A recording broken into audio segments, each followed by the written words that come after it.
ക്രിസ്തുവിന്റെ പീഡാസഹനത്തോടുള്ള ആഭിമുഖ്യവും അഭിനിവേശവുമില്ലാതെ ക്രിസ്തീയ വിശുദ്ധിയില്ല. യേശുവിന്റെ പീഡാസഹനത്തോടുള്ള അഭിനിവേശത്തോടുകൂടി ആവേശപൂർവം നമ്മൾ കുരിശിന്റെ വഴിയിൽ പങ്കുചേരുകയാണ്. നിന്റെയും നിന്റെ കുടുംബത്തിന്റെയും ദുഃഖങ്ങൾ,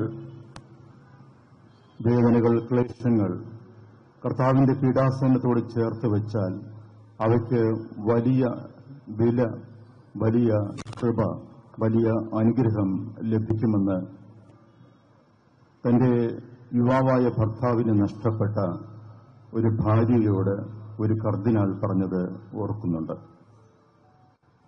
ഈ ദിനത്തിൽ നമ്മുടെ നഷ്ടങ്ങളെപ്പറ്റി ചിന്തിക്കുന്നതിനേക്കാൾ ഉപരിയായിട്ട് ദൈവം നമ്മെ സ്നേഹിച്ചുകൊണ്ട് തന്റെ പുത്രനെ നൽകി, ആ പുത്രൻ തന്റെ ജീവൻ വില കൊടുത്ത് നമ്മെ നേടി, നമ്മുടെ പാപങ്ങളുടെ കടം വീട്ടി